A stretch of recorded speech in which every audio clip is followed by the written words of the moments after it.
Olá, pessoal. Estamos aqui para dar continuidade na disciplina de zoologia, tá? Então, antes de vocês terem a prática, vocês vão ver esse vídeo dessa apresentação dos anelídeos e posteriormente dos moluscos, certo? Então, vamos lá, vamos começar aqui com os anelídeos, certo? Pessoal, os anelídeos são mais conhecidos como as minhocas, né? Que vocês conhecem, muito utilizadas aí na agricultura, né? Muito importantes. Mas, com relação aos anelídeos, não são somente os anelídeos, né, que fazem parte, né? Não só somente as minhocas que fazem parte do grupo dos anelídeos, certo? Então, a gente tem um outro grupo muito importante, que são os poliquetos. Poliquetos quer dizer muitas cerdas, né? O exemplar mais conhecido é o nereis. Os oligoquetos, que quer dizer poucas cerdas, que são as minhocas. E temos também os irudinhos, que não têm cerdas, né? Que são as sanguessugas. Bom, os anelídeos, assim como o próprio nome diz, eles são seres com o corpo segmentado. Tá? Então, se a gente for observar, depois vocês vão observar lá no corpo das minhocas, né? São como se fossem anéis grudadinhos uns dos outros. O revestimento deles, né, é por uma cutícula permeável e um esqueleto hidrostático. Então, permeável é o quê? Permite troca com o meio externo, tá? E o esqueleto hidrostático, ou seja, tem a base como sendo a água.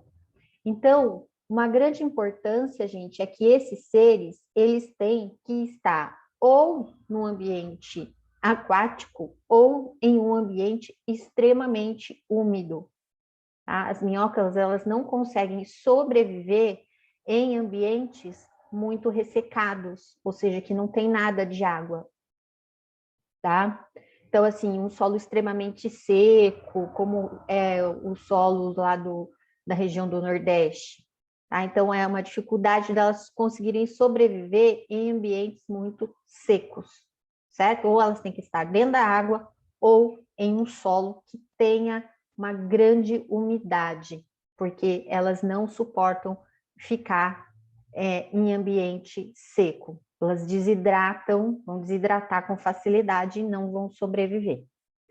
Aqui nós temos o sistema digestório completo, né? Então, daqui a pouco vai aparecer algumas fotos aqui, vocês vão poder observar o sistema digestório. A respiração é cutânea, ou seja, através da pele, né, do revestimento, e também branquial, né, no caso desses que vivem na água.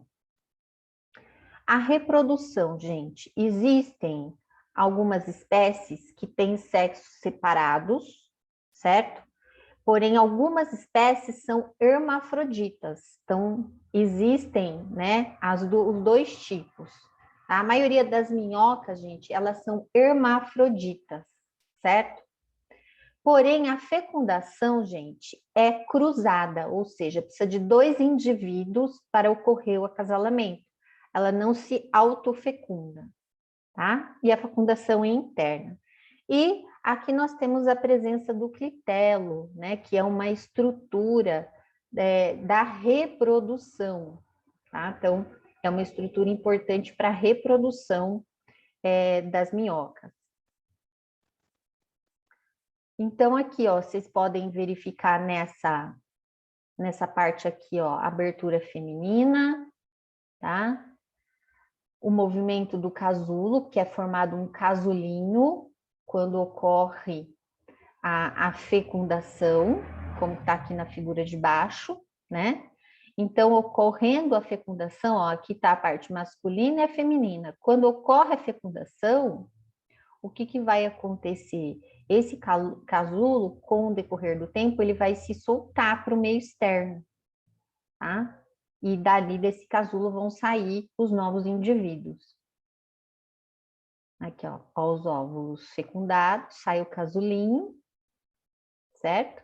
Então, embora a fecundação ocorra aqui dentro, né, no animal, ele solta esse casulinho aqui e dentro desse casulo contém os óvulos, né, os óvulos fecundados. Aqui novamente, né, o acasalamento, macho e fêmea. Então, ou seja, embora eles sejam hermafroditas, eles se pareiam, um funciona como macho, outro como fêmea, né? Ocorre a troca do material, tá?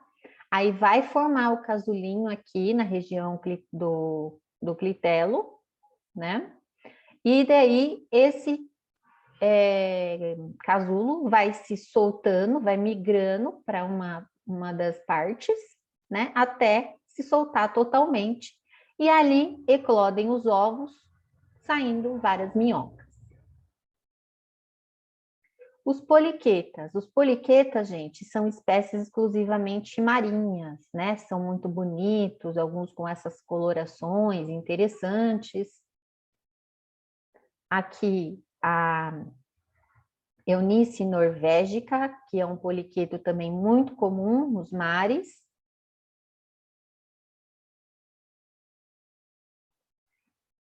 Bom, e aqui o que nos interessa mais são os oligoquetas, né? A minhoca e também o minhocuçu, que é uma minhoca, por isso, né, minhocuçu gigante, né? Muito comum. Muito utilizado, gente, em pescarias, né? Mas tomem cuidado, porque já teve gente que até foi presa porque foi pega coletando minhocuçu. Tá? Então, assim, todo animal que você está retirando da natureza, seja por qualquer finalidade, são protegidos por lei, até mesmo o minhocuçu. Então, já teve caso de pessoa que chegou a ser presa por estar pegando minhocuçu. Aqui, novamente, gente. Aqui, ó, o clitelo, os sucos espermáticos, né, de onde saem os espermatozoides. Aqui a parte feminina, a abertura das espermatecas, onde são armazenados os espermatozoides, né? Então, aqui nós temos as cerdas, né, que saem lá, tem a origem em células, né, embaixo da epiderme, certo? E aqui, ó, o saco de cerdas. Então, elas vão surgir aqui, vão atravessar a epiderme, a cutícula, o esqueleto hidrostático, e vai sair, né, como se fosse um mini pelo, né? Aqui o tubo digestório, então aqui boca, faringe, esôfago, papo, moela, intestino e ânus. Então, tubo digestório completo. O que faz, né? Aqui, digamos, são os primeiros seres na escala evolutiva, né, a ter realmente um sistema digestório completo. Então, aqui eles têm a capacidade, né, de triturar, de moer, de digerir. Por isso, eles são tão importantes no solo, né, porque eles conseguem digerir toda aquelas substâncias orgânicas, né, que ainda não estão decompostas, que ainda não estão digeridas, eles conseguem, através da passagem desses elementos no trato digestório deles, formar o que a gente conhece hoje como humus. O humus é extremamente rico em nutrientes, né? E de uso muito importante na agricultura. Então, o humus de minhoca, né? Tem gente que cria, né, minhoca para produzir humus para vender. Então, digamos que é extremamente importante e natural, né, gente? Então, as composteiras, né, com minhoca. Hoje tem gente que tem em casa, né, até em apartamento, tem as composteiras com as minhocas, ou seja, todo o resíduo, né, orgânico da cozinha vai para essas composteiras, né, e isso vai sendo transformado aí em substâncias úmicas posteriormente o humus, que vai servir para adubar os vasos, uma horta suspensa, né? Então, é muito interessante, né? E isso acontece porque o sistema digestório das minhocas é completo. Aqui novamente, né? Então, podemos ver aqui todos os componentes, né, do celoma. Então, aqui ele é um celomado, tá? E aqui, nessa parte aqui, é a chamada luz do intestino, ou seja, o espaço por onde o alimento vai passar em toda a parte do sistema aqui no corpo da minhoca. E aqui novamente, né? Boca, aqui os gânglios cerebrais, faringe, vasos aórticos, tá? A minhoca tem vários corações também, mini corações, o papo, o intestino, a moela e as sardinhas. Então, ó, fazendo um corte aqui, a gente vê toda essa estrutura aqui, né? Os músculos, a epiderme, a cutícula, o vaso dorsal e a luz do intestino. Ah, quando a gente fala luz do intestino, o que é? O espaço por onde o alimento vai caminhar. A segmentação, gente, apresenta uma vantagem, uma vez que cada metâmero possui os seus próprios músculos, o que permite ao animal alongar uma parte do corpo por contração da musculatura. Ixi, o que está acontecendo aqui? E encurtar outra parte por contração da musculatura longitudinal. Então, é isso que acontece, pessoal. A minhoca, ela vai se contraindo e se alongando. Por isso que ela tem aquele deslocamento, né? Porque ele faz a contração muscular e depois alonga. Contrai, alonga. Então, né, por isso que é esse caminhar, né, todo estranho da minhoca. E até relativamente rápido, né? Se a gente for ver o tamanho dela. Aqui, novamente, né, os receptáculos seminais, né?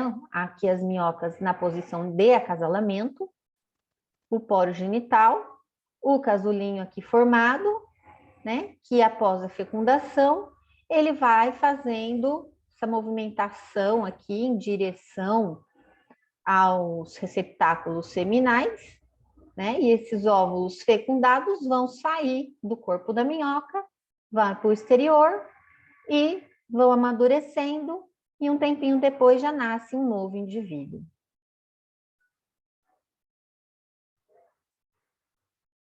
Aqui nessa foto, né, dá para ver bem ali as cerdas e os anéis, né? E ali o clitelo. Aqui novamente, né, o poro feminino, o poro masculino, que se encaixam para que ocorra o acasalamento.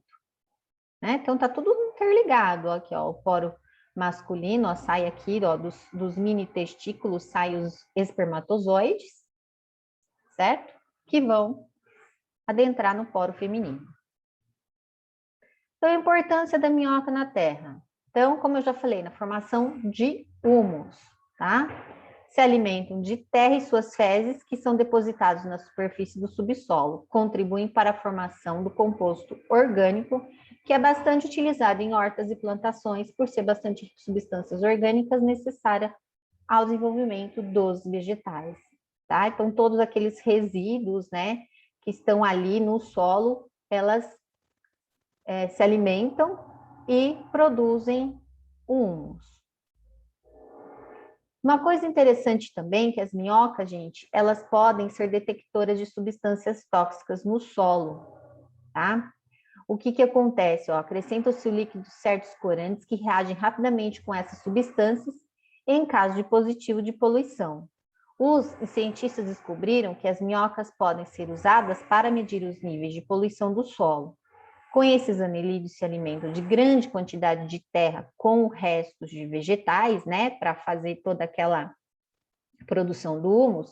Alguns poluentes, como os inseticidas, podem ficar retidos em seu organismo. tá? Então, as minhocas, elas podem ser utilizadas para ver se tem algum resíduo naquele solo, né? Principalmente quando se vai ter produções orgânicas, né? Então, coletam-se as minhocas para ver se realmente aquele solo não tem resíduo, principalmente de agrotóxicos. Os irudíneos, gente, aqui nós temos os irudíneos, né? Que são utilizados, eram muito utilizados na medicina, tá? Então, a mais famosa aqui é a sanguessuga. É utilizada ainda, né? Em alguns tipos de tratamento. Diz que até em tratamento de rejuvenescimento, né? Eles colocam no rosto das mulheres a sanguessuga para melhorar a circulação, estimular e colágeno, tudo mais, né? Mas eu acho meio loucura, né? Enfim. E aqui uma curiosidade da locomoção da sanguessuga, né? Porque ela tem as ventosas. Então ela vai fazendo esse movimento como se fosse uma cambalhota, tá? Através das suas mini ventosas. Então, como eu falei aqui, ó, sanguessugas, importância, causam hemorragias, efeito terapêutico, né? Em vários, digamos, frentes aí da área médica e até hoje, né, da área dermatológica, né, estética, né, como eu acabei de falar para vocês, mas antigamente eles, essas mini hemorragias, né, falavam que filtrava o sangue, limpava o sangue, né, então, assim, para a época era algo muito importante. Hoje, né, não está sendo mais utilizado porque tem vários recursos, né, na medicina. E aqui, né, só para a gente não esquecer deles, né, os famosos sanguessugas de Brasília, né? Então, a gente, infelizmente, no Brasil, o que mais a gente tem são sanguessugas de Brasília, né? Não importa o partido, se é direita, se é esquerda, né? Eles estão aí, infelizmente, né, gente? Tá? Bom, é isso. Daqui a pouco a gente volta aí com os moluscos, ok?